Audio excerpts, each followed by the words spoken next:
বিসমিল্লাহির রহমানির রহিম। আসসালামু আলাইকুম। প্রিয় শিক্ষার্থীবৃন্দ, তোমরা কেমন আছো? আশা করি সকলেই ভালো আছো। আমিও এই প্রতিকূল অবস্থায় আলহামদুলিল্লাহ তোমাদের দোয়ায় ভালোই আছি। সুপ্রিয় শিক্ষার্থীবৃন্দ, অনেকদিন পরে তোমাদের সামনে আমি উপস্থিত হয়েছি। আমি আজকে তোমাদেরকে বিজ্ঞান বিষয়ের 14 অধ্যায়ের পাঠ 4 এবং 5 নিয়ে এমসিকিউ এবং সিকিউ নিয়ে আলোচনা করব। এখান থেকে পাঠ 4 এবং 5 থেকে কী ধরনের এমসিকিউ এবং সংক্ষিপ্ত প্রশ্ন অর্থাৎ জ্ঞানমূলক প্রশ্ন হতে পারে সেই বিষয়টা প্রথমে আমি তোমাদের সামনে উপস্থাপন করব। প্রিয় শিক্ষার্থীবৃন্দ, তোমরা প্রত্যেকেই তোমাদের পাঠ্যপুস্তক এবং পেন্সিল হাতে নাও এবং চতুর্থ অধ্যায়ের পাঠ 4 এবং 5 বের করো।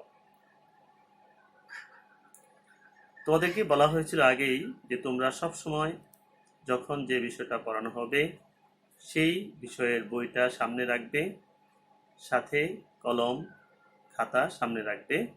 এটা পূর্বেই বলা হয়েছিল। আমি তোমাদেরকে আবারও বলছি, তোমরা সকলেই বই, খাতা এবং পেন্সিল হাতে রাখো।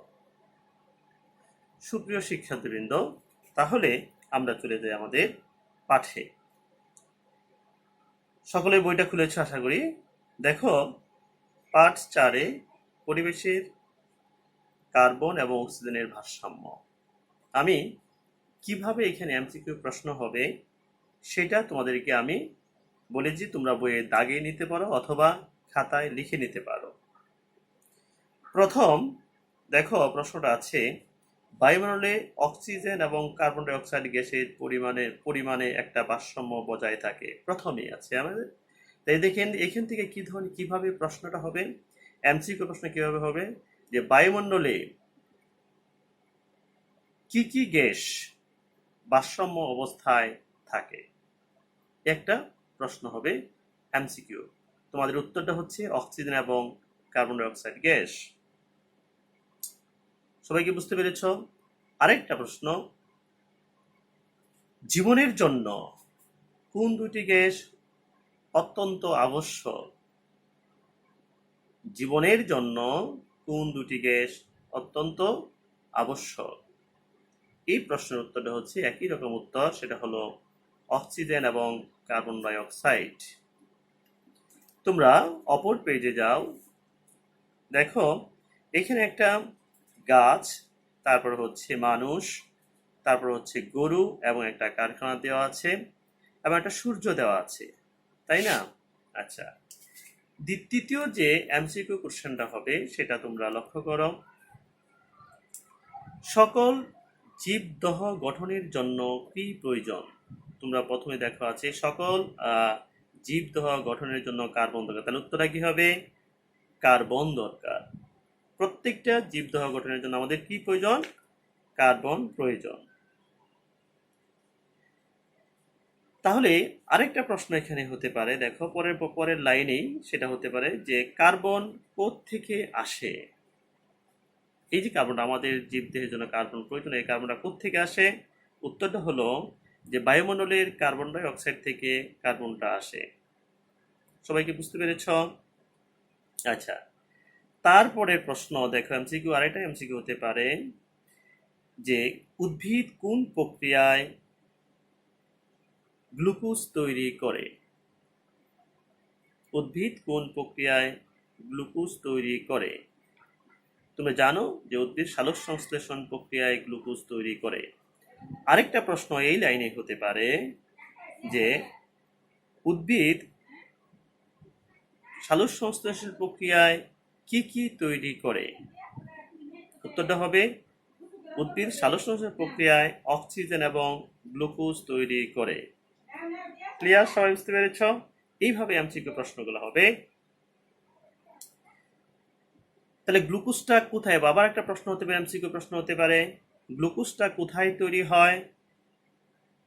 তোমরা এখানে লাইনটা দেখো যে এই গ্লুকোজ উদ্ভিদ দেহে তৈরি হয়, অর্থাৎ গ্লুকোজটা তৈরি হয় উদ্ভিদ দেহে। সবাই কি বুঝতে পেরেছ?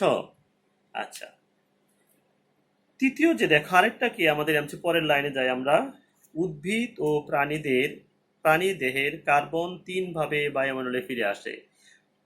তাহলে এখানে একটা এমসিকিউ হতে পারে, উদ্ভিদ এবং প্রাণীদেহের কার্বন কয়ভাবে বায়ুমণ্ডলে ফিরে আসে? তাহলে আমরা জানলাম 3 ভাবে বায়ুমণ্ডলে ফিরে আসে। সবাই কি বুঝতে পারছো? তোমরা বইটা দাগিয়ে নাও অথবা খাতায় লিখে নিতে পারো। আরেকটা এমসিকিউ দেখো হতে পারে, এখানে লেখা আছে প্রথমত, উদ্ভিদ ও প্রাণীর শ্বসন প্রক্রিয়ায় গ্লুকোজ ভেঙে শক্তি উৎপাদন করার সময় বায়ুমণ্ডল অক্সিজেন গ্রহণ করে। দেখো তাহলে এখানে কি ধরনের এমসিকিউ হতে পারে? এখানে হতে পারে উদ্ভিদ ও প্রাণী শ্বসন প্রক্রিয়ায় কি ভেঙে শক্তি উৎপাদন করে? তোমরা বুঝতে পেরেছো এখানে উত্তরটা হচ্ছে কি গ্লুকোজ ভেঙে শক্তি উৎপন্ন করে। অথবা এখানে একই লাইন থেকে আরেকটা প্রশ্ন এইভাবে হতে পারে, উদ্ভিদ ও প্রাণী কোন প্রক্রিয়ায় গ্লুকোজ ভেঙে শক্তি উৎপাদন করে? তোমরা তার উত্তরটা এইখানেই পাবা, শ্বসন প্রক্রিয়া। কি প্রক্রিয়ায়? শ্বসন প্রক্রিয়ায় গ্লুকোজ ভেঙে শক্তি উৎপাদন করে। আমরা এই লাইন থেকে আরেকটা প্রশ্ন, এমসিকিউ প্রশ্ন তৈরি করতে পারি, সেটা হলো কি উদ্ভিদ ও প্রাণী শ্বসন প্রক্রিয়ায় গ্লুকোজ ভেঙে কি উৎপাদন করে? তাহলে অবশ্যই তোমরা বুঝেছ কি উৎপাদন করে? শক্তি উৎপাদন করে। দেখো আরেকটা আমাদের তৃতীয়ত বইয়ে তোমরা যাও, পরের লাইন, তারপরের লাইনে যাও। তৃতীয়ত বলছে, উদ্ভিদ ও প্রাণীদেহ মাটিতে পচবার সময় ব্যাকটেরিয়া এবং ছত্রাক কার্বন ডাই অক্সাইড বায়ুতে ছেড়ে দেয়। তাহলে এখানে একটু প্রশ্ন এইভাবে হতে পারে, উদ্ভিদ ও প্রাণী দেহ মাটিতে পচার ক্ষেত্রে কে গুরুত্বপূর্ণ ভূমিকা পালন করে? অর্থাৎ উদ্ভিদ ও প্রাণীকে মাটিতে পচাবার জন্য কোন কোন অণুজীব গুরুত্বপূর্ণ ভূমিকা পালন করে, বা কোন কোন অণুজীব ব্যবহৃত হয়? উত্তরটা কি? ব্যাকটেরিয়া এবং ছত্রাক। উত্তরটা হলো কি? ব্যাকটেরিয়া এবং ছত্রাক। সুপ্রিয় শিক্ষার্থীবৃন্দ, সেখান থেকে মোটামুটি এই কয়েকটা প্রশ্ন হতে পারে, এবং আরো কিছু প্রশ্ন হতে পারে, আমি তোমরা এটা বইটা পড়লে বুঝতে পারবে। তারপরে আসো পার্ট 5, জলবায়ু, আবহাওয়া এবং জলবায়ু। তোমরা সরাসরি এখানে কয়েকটা উদাহরণ দেওয়া আছে, সেই উদাহরণগুলো আমরা না দেখি, যে এখান থেকে পরবর্তী পেজে আমরা চলে যাই। আবহাওয়া। তোমরা পূর্বের ক্লাসে তোমাদেরকে বোঝানো হয়েছিল আবহাওয়াটা কি, এবং সেখানে সংজ্ঞাও দেওয়া হয়েছিল। দেখো তোমাদের বইয়ে আছে, বইটা লক্ষ্য করো, তোমরা বের করো 162 পেজ, অপর পেজে চলে যাও। আবহাওয়া। আবহাওয়া বলতে স্বল্প সময়ের জন্য কোনো নির্দিষ্ট স্থানের বায়ুমণ্ডলের অবস্থাকে বোঝায়। এখান থেকে কি ধরনের প্রশ্ন হতে পারে, কি ধরনের এমসিকিউ প্রশ্ন হতে পারে? সুপ্রিয় শিক্ষার্থীবৃন্দ, দেখো এখান থেকে এমসিকিউ প্রশ্ন কিভাবে তোমরা তৈরি করবে। আবহাওয়া বায়ুমণ্ডলের কি ধরনের অবস্থা? স্বল্পকালীন বা স্বল্প সময়ের একটা অবস্থা। স্বল্প সময়, অল্প সময় ব্যবহার করা হয়। দেখো তারপরে আমরা এখানে আমাদের বলতে গেলে বায়ুর তাপমাত্রা, চাপ, বায়ু কোন দিক থেকে কোন দিকে কত জুড়ে বয়, বায়ুর আর্দ্রতা বা বায়ুতে জলীয় বাষ্পের পরিমাণ, মেঘ, কুয়াশা এবং বৃষ্টিপাত, এই অবস্থাগুলো মিলে আবহাওয়া। কি আবহাওয়া, কোন কোন বিষয়গুলো মিলে আবহাওয়া হয়, সবগুলো তোমাদের জানতে হবে। কোন কোন বিষয়গুলো নিয়ে আবহাওয়া হয়ে থাকে এটা তোমাকে সবগুলো জানতে হবে। যেরকম তাপমাত্রা, চাপ, দাগিয়ে নাও, বইয়ে সুন্দর করে দাগিয়ে নাও। বায়ুর তাপমাত্রা, চাপ, বায়ু কোন দিক থেকে কত জোরে বয়, বায়ুর আর্দ্রতা, মেঘ, কুয়াশা, বৃষ্টিপাত, এই সবগুলো হচ্ছে আবহাওয়ার উপাদান আমরা বলতে পারি। আচ্ছা, তারপরে আসো পরের প্যারা থেকে নিচের প্যারা আমরা চলে যাই। দেখো সেখানে আমাদের এখানে আছে, দেখা যাচ্ছে জলবায়ু। জলবায়ুটা কি? বলছে এখানে আমাদের বলা আছে জলবায়ু অল্প সময়ে আবহাওয়া বলতে আমরা বদলে যেতে পারে, পক্ষান্তরে জলবায়ু সহসা বদলায় না। তাহলে কি জলবায়ু, তার জিনিসটা কি, জলবায়ু হলো কোনো স্থানের অনেক বছরের আবহাওয়ার একটি সামগ্রিক গড় অবস্থা। তাহলে কি বুঝলাম এখান থেকে? কি ধরনের এমসিকিউ হতে পারে?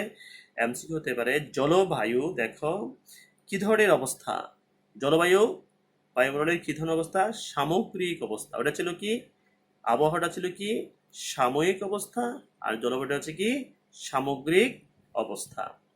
সুপ্রিয় শিক্ষার্থীবৃন্দ, তোমরা বুঝতে পেরেছ? আরেকটা প্রশ্ন এখান থেকে হয়ে যেতে পারে। দেখো প্রশ্ন থেকে বলছে জলবায়ু সহসা বদলায় না, তাহলে কি পরিবর্তন কি? এখানে এমসিকিউটা কিভাবে হতে পারে? জলবায়ু পরিবর্তন হতে কিসের প্রয়োজন হয়? সময়ের, বহু বছরের সময়ের প্রয়োজন হয়, অর্থাৎ সহসা পরিবর্তন হয় না। এটা অল্প সময় কি পরিবর্তন হয় না, এটা পরিবর্তন হতে অনেক বছর লেগে যায়। আরেকটা প্রশ্ন দেখো একটু ক্রিটিক্যাল হতে পারে, সেটা হলো যে তোমার জলবায়ুর উষ্ণ এবং আর্দ্র থেকে কি বোঝা যায়? উষ্ণ এবং আর্দ্র থেকে তোমরা কি বুঝতে পারো, বা উষ্ণ আর্দ্র বলতে কি বোঝায়? তার মানে এই উত্তরটা হবে হ্যাঁ, বেশ গরম এবং বায়ু ভেজা এবং আর্দ্র থাকে, বায়ু ভেজা। অর্থাৎ উষ্ণ এবং উষ্ণ মানে গরম, এবং আর্দ্র মানে বায়ুটা কি থাকবে, ভেজা থাকবে। সুপ্রিয় শিক্ষার্থীবৃন্দ, তারপরে দেখো আছে, পরে আমাদের আছে আবহাওয়া ও জলবায়ুর পার্থক্য। আবহাওয়া এবং জলবায়ুর মধ্যে পার্থক্যটা কি? প্রথমে আছে আমাদের আবহাওয়া জলবায়ুর উপাদান মূলত একই। প্রশ্ন দেখবে তোমাদের এমসিকিউ প্রশ্ন হতে পারে আবহাওয়া জলবায়ুর উপাদান কেমন, তখন কি মূলত উত্তরটা কি, মূলত একই। এবং আবহাওয়া এবং জলবায়ুর উপাদানগুলো তোমাদেরকে অবশ্যই মুখস্থ করতে হবে, কারণ বলবে যে এখানে এরকম এমসিকিউ প্রশ্ন হতে পারে যে বায়ুর চাপ আবহাওয়ার কি, বা বায়ুর চাপ আবহাওয়ার কি, অথবা বলতে পারে বায়ুর চাপ জলবায়ুর কি। তার মানে কি, জলবায়ুর উপাদান। যে নিচের কোনটি, এখন এরকম ভাবে প্রশ্ন হতে পারে নিচের কোনটি আবহাওয়ার উপাদান, অথবা বলতে পারে নিচের কোনটি জলবায়ুর উপাদান, যার জন্যই তোমাদেরকে প্রত্যেকটা উপাদান কি করতে হবে, মুখস্থ করতে হবে। অর্থাৎ এখানে যে উপাদানগুলো আছে, তোমাদের পাঠ্যপুস্তকে যে উপাদানগুলো আছে, আবহাওয়া এবং জলবায়ুর উপাদানগুলো আছে, সেই উপাদানগুলো তোমাদেরকে অবশ্যই মুখস্থ করতে হবে, না তা না হলে তোমরা সঠিকভাবে এমসিকিউর আনসার করতে পারবে না। তাহলে দেখো আমি তোমাদেরকে একটু বলে দিই, তোমরা দাগিয়ে নাও। বায়ুমণ্ডলের তাপমাত্রা, বায়ুচাপ, বায়ু প্রবাহ, আর্দ্রতা অর্থাৎ জলীয় বাষ্পের আপেক্ষিক পরিমাণ, বৃষ্টিপাত, এগুলো আবহাওয়া জলবায়ুর উপাদান। বিষয়টাকে বুঝতে পেরেছ? অবশ্যই তোমরা বিষয়টাকে ক্লিয়ার হয়েছ। দেখো তারপরে নিচে আছে তোমাদের অবস্থা আছে, দেখো দেওয়া আছে কি আবহাওয়া এবং জলবায়ুর মধ্যে পার্থক্য। এখান থেকে এমসিকিউ তোমরা পড়তে পারো, নিতে পারো। দেখো কি বলছে, কোন স্থানের বায়ুমণ্ডলের স্বল্পকালীন অবস্থায় আবহাওয়া। তাহলে কি বায়ুমণ্ডলের স্বল্পকালীন অবস্থাটা হচ্ছে কি আবহাওয়া, তার আবহাওয়া কি, বায়ুমণ্ডলের কি ধরনের অবস্থা তোমাদেরকে আগে আমি বলেছিলাম, সেটা কি স্বল্পকালীন অবস্থা। আর জলবায়ু কি, এখানে চলো জলবায়ু কি ধরনের অবস্থা, তুমি লিখবো, বলবে কি জলবায়ু হচ্ছে দীর্ঘকালীন অবস্থা। আবহাওয়া পরিবর্তনের কি সময়ের কি হয়, অল্প সময়ের পরিবর্তন হতে। আবহাওয়া পরিবর্তন হতে কি সময়, কতটুকু সময়ের প্রয়োজন হয়? প্রশ্নটা হলো আবহাওয়া পরিবর্তনের জন্য কতটুকু সময়ের প্রয়োজন হয়, কি পরিমাণ সময়ের প্রয়োজন হয়? উত্তরটা হবে কি অল্প সময়ের মধ্যে পরিবর্তন হয়। আর জলবায়ু পরিবর্তনের জন্য অনেক সময় লেগে যায়। সুপ্রিয় শিক্ষার্থীবৃন্দ, তাহলে তোমরা এই যে পার্ট 4 এবং 5 তোমাদেরকে আমি এমসিকিউ, কি ধরনের এমসিকিউ এখান থেকে হতে পারে তা তোমাদেরকে জানিয়ে দিলাম। তোমরা তা অবশ্যই বইটা দাগিয়ে নিয়েছো এবং সেই অনুপাতে নিজেরা কোশ্চেন করে পড়বে। তাতে আমার মনে হয় এখান থেকে যে ধরনের এমসিকিউ প্রশ্ন অথবা সংক্ষিপ্ত প্রশ্ন আসুক না কেন, তোমরা সহজেই তার উত্তর দিতে সক্ষম হবে।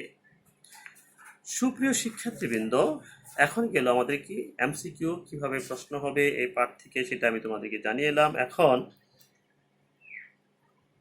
এই দুইটা পার্ট থেকে, বা এই আমাদের যে পার্ট 4 থেকে কি ধরনের সিকিউ প্রশ্ন অর্থাৎ সৃজনশীল প্রশ্ন হবে, সেই সম্পর্কে তোমাদের একটু ধারণা দেই। তোমরা চলে যাও তোমাদের পাঠ্যপুস্তকের, এটার সাথে সামঞ্জস্য রেখে তোমাদের পাঠ্যপুস্তকের অনুশীলনের 1 নম্বর সৃজনশীলটা অনেকটা সেম, অর্থাৎ পাঠ 4-এর সাথে সঙ্গতি রেখেই এই সৃজনশীলটা তৈরি করা হয়েছে। দেখো, এই সৃজনশীলে আমরা দেখতে পাচ্ছি, দেখা যাচ্ছে একটা, তোমরা সকলেই খুলে 100 কত পৃষ্ঠা, 171 পৃষ্ঠায় চলে যাও। হ্যাঁ হ্যাঁ, তোমরা সকলেই 171 পৃষ্ঠায় চলে যাও। সুপ্রিয় শিক্ষার্থীবৃন্দ, দেখো সৃজনশীল 1-এ প্রথম দেখা যাচ্ছে একটা গাছ, উদ্ভিদ, এবং এটাকে ওয়াই দ্বারা চিহ্নিত করেছে। তারপরে আমরা দেখতে পাচ্ছি, দেখো এর চিহ্নটা বোঝাইছে যে এখানে O2 এবং CO2, আর মানে তার মানে আমি তোমাদেরকে আগে শিখিয়েছিলাম O2 মানে অক্সিজেন গ্যাস, আর CO2 মানে হচ্ছে কার্বন ডাই অক্সাইড গ্যাস। এরও চিহ্নটা যে জিনিসটা বোঝানো হয়েছে যে উদ্ভিদ অক্সিজেন কি করে ত্যাগ করতেছে, এবং উদ্ভিদ বায়ুমণ্ডল থেকে কার্বন ডাই অক্সাইড সে গ্রহণ করতেছে। অপর পক্ষে দেখো তোমাদের এখানে দেওয়া আছে একটা মানুষ এবং একটা কি ছাগল দেওয়া আছে। সেখানে দেখা যাচ্ছে এখানে দেওয়া আছে, এটাকে চিহ্নিত করেছে জেড দ্বারা চিহ্নিত করেছে। তোমরা সকলেই দেখতে পাচ্ছ? হ্যাঁ, দেখো দেওয়া আছে জেড দ্বারা চিহ্নিত করা হয়েছে, এবং এখানে আমরা দেখতে পাচ্ছি এই মানুষটা কি করতেছে, দেখো এরও চিহ্নিত বোঝাইছে এটা কি কার্বন ডাই অক্সাইড সে ছাড়তেছে, বায়ুমণ্ডলে কার্বন ডাই অক্সাইড সে ছাড়তেছে। এই একই রকম ভাবে এই যে পশুটা আছে, এই পশুটাও কি দেখো কার্বন ডাই অক্সাইড কি ছাড়তেছে বায়ুমণ্ডলে। তাহলে আমরা আমাদের প্রশ্নে চলে যাই। আর দেখো এখান থেকে এই উদ্ভিদ, আমরা আমাদের এই প্রাণীটা কি করতেছে, এই উদ্ভিদ থেকে আমরা দেখতে পাচ্ছি যে অক্সিজেন সে কি গ্রহণ করতেছে, গ্রহণ করতেছে উদ্ভিদ থেকে, উদ্ভিদটা সে খাদ্য হিসেবে গ্রহণ করতেছে। আচ্ছা দেখো, তারপরে আমরা চলে যাই আমাদের প্রশ্নে। জ্ঞানমূলক প্রশ্ন হলো যে ভূগর্ভস্থ পানি কি? এই প্রশ্নটা আছে তোমাদের, ভূগর্ভস্থ পানি কি? তোমাদেরকে এই বিষয়ে আগে একটু ধারণা দেওয়া হয়েছিল, যখন বৃষ্টির পানি, আমি উত্তরটা বলে দিচ্ছি, তোমরা একটু মনোযোগ শোনো অথবা খাতায় লিখে নিতে পারো। ভূগর্ভস্থ পানি, যে বৃষ্টির পানি চুয়ে চুয়ে মাটির নিচে কি সঞ্চিত থাকে বলে ওই পানিকে ভূগর্ভস্থ পানি বলে। সুপ্রিয় শিক্ষার্থীবৃন্দ, আমি তোমাদেরকে আবার এই প্রশ্নের উত্তরটা বলে দিচ্ছি, আবার শোনো সকলেই। বৃষ্টির পানি চুয়ে চুয়ে, অর্থাৎ একবারে কি আস্তে আস্তে নিষ্কাশিত হতে হতে চুয়ে চুয়ে মাটির নিচে সঞ্চিত থাকে বলে ওই পানিকে ভূগর্ভস্থ পানি বলে। ক্লিয়ার সবাই? আশা করি তোমরা সকলেই বুঝতে পেরেছ। খ নম্বর প্রশ্ন দেখো, স্ট্র্যাটোমণ্ডল কেন জীবজগতের জন্য গুরুত্বপূর্ণ, বর্ণনা করো। এটা হচ্ছে কি তোমার অনুধাবনমূলক প্রশ্ন। বলছে স্ট্র্যাটোস মণ্ডল কেন জীবজগতের জন্য গুরুত্বপূর্ণ, বর্ণনা করো। তোমরা জানো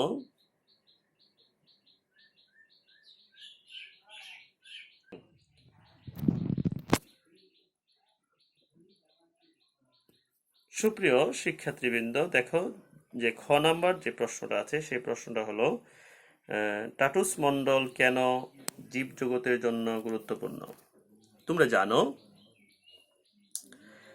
যে এই স্ট্র্যাটোস মণ্ডল হচ্ছে ট্রপোস মণ্ডলের ঠিক উপরের স্তরটাকে বলা হয় কি স্ট্র্যাটোস মণ্ডল।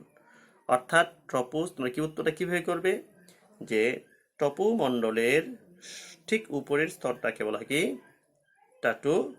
স্ট্র্যাটোস মণ্ডল। ঠিক আছে, এই স্তরটা ট্রপোমণ্ডল থেকে শুরু করে ভূপৃষ্ঠ পর্যন্ত প্রায় 39 কিলোমিটার পর্যন্ত বিস্তৃত, এবং এই স্তরে একটা ওজোন নামের একটা গ্যাস আছে, যা সূর্য রশ্মি থেকে নির্গত যে ক্ষতিকারক রশ্মিটা, সেটা কি করে, সে করে বাধা প্রদান করে, সেটাকে সে ক্ষতিকারক হাত থেকে কি করে রক্ষা করে। এই জন্যই এই ট্রপোমণ্ডলকে জীবজগতের জন্য অত্যন্ত গুরুত্বপূর্ণ। বিষয়টা ক্লিয়ার তোমরা? অর্থাৎ তোমাদেরকে বলা হচ্ছে যে এই আমরা লিখবো টপোমণ্ডলটা হচ্ছে সেই তোমার যেটা আমাদের স্ট্রাটো মণ্ডলটা হচ্ছে টপোমণ্ডলের ঠিক উপরের যে স্তরটা সেটা। এই স্তরে কি আছে টপোমণ্ডল থেকে, স্তরটা কি টপোমণ্ডল থেকে শুরু করে ভূপৃষ্ঠের প্রায় কি 39 কিলোমিটার পর্যন্ত। এই স্তরে ওজোন নামে একটা গ্যাস আছে যা সূর্য থেকে যে ক্ষতিকারক রশ্মিটা আছে সেটা কি করে ধ্বংস করে দেয়। এই জন্যই এই টপোমণ্ডলটাকে কি বলা হয় তোমার এই জীবজগতের জন্য গুরুত্বপূর্ণ বলা হয়েছে। আচ্ছা, তারপরে তৃতীয় নাম্বার প্রশ্ন দেখো, বলছে আমাদের ঘ নাম্বার প্রশ্ন বলা হচ্ছে ওয়াই এবং জেড কিভাবে পরিবেশের কার্বন ডাই অক্সাইড এবং অক্সিজেনের ভারসাম্য নিয়ন্ত্রণ করে ব্যাখ্যা করো। ঘ নাম্বার প্রশ্ন অর্থাৎ 3 নম্বর প্রশ্ন, ওয়াই এবং জেড। তোমরা খেয়াল করো উদ্দীপকে প্রাপ্ত আমরা দেখতে পাচ্ছি ওয়াই হচ্ছে কি উদ্ভিদ এবং জেড হচ্ছে কি প্রাণী। তাহলে এখানে বলছে কিভাবে কার্বন ডাইঅক্সাইডের ভারসাম্য নিয়ন্ত্রণ করে। দেখো আমরা বলি এর আগে অর্থাৎ পূর্বের পাঠে তোমাদের পাঠ 4-এ তোমাদেরকে পড়িয়েছি কিভাবে এই পরিবেশে কার্বন ডাইঅক্সাইড এবং অক্সিজেনের ভারসাম্য কি থাকে, নিয়ন্ত্রণ থাকে। আমরা সেখান থেকে উত্তরটা করব। কিভাবে উত্তরটা করবো সেটা প্রথম শোনো। প্রথম হচ্ছে ওয়াই এবং জেড হচ্ছে, ওয়াই হলো কি উদ্ভিদ এবং জেড হলো কি প্রাণী। এবং এরা কি করে, প্রথমত হলো এরা কি করে তোমার পরিবেশে কার্বন ডাইঅক্সাইড এবং অক্সিজেনের ভারসাম্য কি করে রক্ষা করে। কিভাবে তোমরা জানো, তোমরা আগে জেনেছো যে ওয়াই হচ্ছে উদ্ভিদ। উদ্ভিদটা কি করে বাতাস থেকে বায়ুমণ্ডল থেকে কার্বন ডাইঅক্সাইড গ্রহণ করে কি করে খাদ্য তৈরি করে এবং পরবর্তী উপজাত হিসাবে করে অক্সিজেন বায়ুমণ্ডলে কি ছেড়ে দেয়। অপরদিকে কি করে তোমার প্রাণীরা, সকল প্রাণী কি করে তোমার এই বায়ুমণ্ডল থেকে অক্সিজেন গ্রহণ করে এবং এবং শ্বাস নিঃশ্বাস ক্রিয়া বন্ধ শেষ হওয়ার জন্য তারা পরবর্তীতে কি করে নিঃশ্বাস ক্রিয়ার পরিচিত শেষে কি করে তারা কার্বন ডাইঅক্সাইড বায়ুমণ্ডলে ছেড়ে দেয়। এইভাবে পরিবেশে ভারসাম্য কি থাকে, অক্সিজেন এবং কার্বন ডাইঅক্সাইডের ভারসাম্য বজায় থাকে। এবং এটুকু লেখার পরে তোমরা যে কাজটা করবে, তোমরা অপর পেজে চলে যাও, তোমরা পৃষ্ঠা 161-তে চলে আসো, তখন তোমরা এটা এনে এইভাবে তারা করে বায়ুমণ্ডলে অক্সিজেন এবং কার্বন ডাইঅক্সাইডের ভারসাম্য বজায় রাখে। দেখো কিভাবে, প্রথমত এখান থেকে শুরু করব, পরবর্তীতে তোমরা শুরু করবে এখান থেকে যে উদ্ভিদ ও প্রাণী শ্বসন প্রক্রিয়ায় গ্লুকোজ থেকে শক্তি উৎপাদন করার সময় বায়ুমণ্ডলে ফিরে আসে। বায়ুমণ্ডলে কি এখানে প্রস্ফুরণ করার সময় ও বায়ুমণ্ডলে অক্সিজেন গ্রহণ করে এবং কার্বন ডাইঅক্সাইড বায়ুমণ্ডলে ছেড়ে দেয়। এ হলো প্রথম। ওইটুকু বলার পরে তোমরা এখান থেকে শুরু করবে, এইটুকু লিখবে যে প্রথমত উদ্ভিদ ও প্রাণী শ্বসন প্রক্রিয়ায় গ্লুকোজ ভেঙে শক্তি উৎপাদন করার সময় বায়ুমণ্ডলের অক্সিজেন গ্রহণ করে এবং কার্বন ডাইঅক্সাইড বায়ুমণ্ডলে ছেড়ে দেয়। দ্বিতীয়ত উদ্ভিদ ও প্রাণী দেহকে পুড়ালে তাতে কার্বন ডাইঅক্সাইড উৎপন্ন হয়ে বায়ুমণ্ডলে মেশে। তৃতীয়ত উদ্ভিদ ও প্রাণী দেহ মাটিতে পচবার সময় ব্যাকটেরিয়া এবং কার্বন ডাইঅক্সাইড বায়ুতে ছেড়ে দেয়।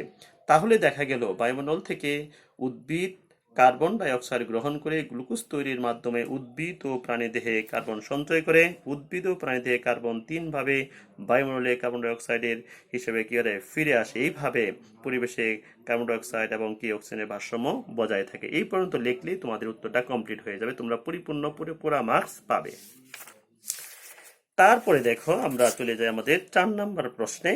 দেখো জেট থেকে নির্গত গ্যাসটির পরিমাণ অধিক বেড়ে গেলে পরিবেশে কি বিপর্যয় ঘটবে তা যুক্তিসহ ব্যাখ্যা করো। দেখো জেট থেকে নির্গত গ্যাসটি, আমরা জানি জেট থেকে যে গ্যাসটা নির্গত হয় তা হচ্ছে কার্বন ডাই অক্সাইড। তোমরা সবাই ক্লিয়ার যে তোমরা জানো যে জেট থেকে যে গ্যাসটা নির্গত হয় সেটার নাম হচ্ছে কার্বন ডাই অক্সাইড। যদি কার্বন ডাই অক্সাইড বিভিন্নভাবে পরিবেশে আসে, তোমরা জানো প্রাণী থেকে আসে, কলকারখানা থেকে আসে, গাড়ি ঘোড়া থেকে আসে, এইগুলা থেকে কি কার্বন ডাই অক্সাইড আসে এবং বায়ুতে মিশে যায় কার্বন ডাই অক্সাইডটা। যদি কোনো কারণ, তোমরা কিভাবে লিখবে, প্রথম লিখবে যে জেট থেকে নির্গত গ্যাসটির নাম হচ্ছে কার্বন ডাই অক্সাইড। এই কার্বন ডাই অক্সাইড কি বায়ুতে মিশে যায়। কোত্থেকে আসে? এই কার্বন ডাই অক্সাইডটা কি বিভিন্ন প্রাণী এবং বিভিন্ন মিল কারখানা, তারপর হচ্ছে গাড়ি ঘোড়া থেকে কার্বন ডাই অক্সাইড বায়ুতে মিশে। যদি কোনো কারণে, অর্থাৎ এই কার্বন ডাইঅক্সাইডের পরিমাণ কি বেড়ে যায়, অর্থাৎ যদি কেউ বলতে আমরা জানি কেন বেড়ে যাবে, যদি যে পরিমাণ কার্বন ডাইঅক্সাইড নির্গত হচ্ছে ঠিক সেই পরিমাণ অক্সিজেন যদি কি হয় উৎপন্ন না হয়, তাহলে কার্বন ডাইঅক্সাইডের পরিমাণ বেড়ে যাবে। তাতে যদি গ্যাস্ট্রিক আমাদের যদি কার্বন ডাইঅক্সাইডের পরিমাণটি বেড়ে যায়, তাহলে পরিবেশে কি ধরনের সমস্যা হবে সেই বিষয়টাই তোমাদেরকে আমি বলে দিচ্ছি। তোমরা এটা লেখার পরে লিখবে যে এই যদি কি হয়, আমাদের কার্বন ডাইঅক্সাইডের পরিমাণ যদি কি বেড়ে যায়, বায়ুতে যদি কার্বন ডাইঅক্সাইডের পরিমাণ বেড়ে যায়, তাহলে নিম্নোক্ত সমস্যাগুলো দেখা দিতে পারে। 1 নাম্বার, পৃথিবীর তাপমাত্রা ধীরে ধীরে বৃদ্ধি পাবে। যদি বায়ুতে কার্বন ডাইঅক্সাইডের পরিমাণ বৃদ্ধি পায়, তাহলে পৃথিবীর তাপমাত্রা ধীরে ধীরে বৃদ্ধি পাবে। 2 নাম্বার, তাপমাত্রা বৃদ্ধির ফলে পর্বতের চূড়া ও মেরু অঞ্চলের বরফ গলে যাবে, এবং কি গলে যাওয়ার পরে কি হবে, পানির উচ্চতা বেড়ে যাবে। তৃতীয়ত, সমুদ্র পৃষ্ঠের গড় উচ্চতা বৃদ্ধি পাবে। চতুর্থত, তাপমাত্রা বেড়ে বায়ু সমুদ্রের পানির প্রসারিত হবে। পঞ্চম, বাংলাদেশের উপকূলীয় অঞ্চল সহ বিশ্বের নিম্নাঞ্চল প্লাবিত হবে। ষষ্ঠ, বিভিন্ন প্রাকৃতিক দুর্যোগ যেমন খরা, বন্যা, অতিবৃষ্টি, ঘূর্ণিঝড় ইত্যাদি দেখা দেবে।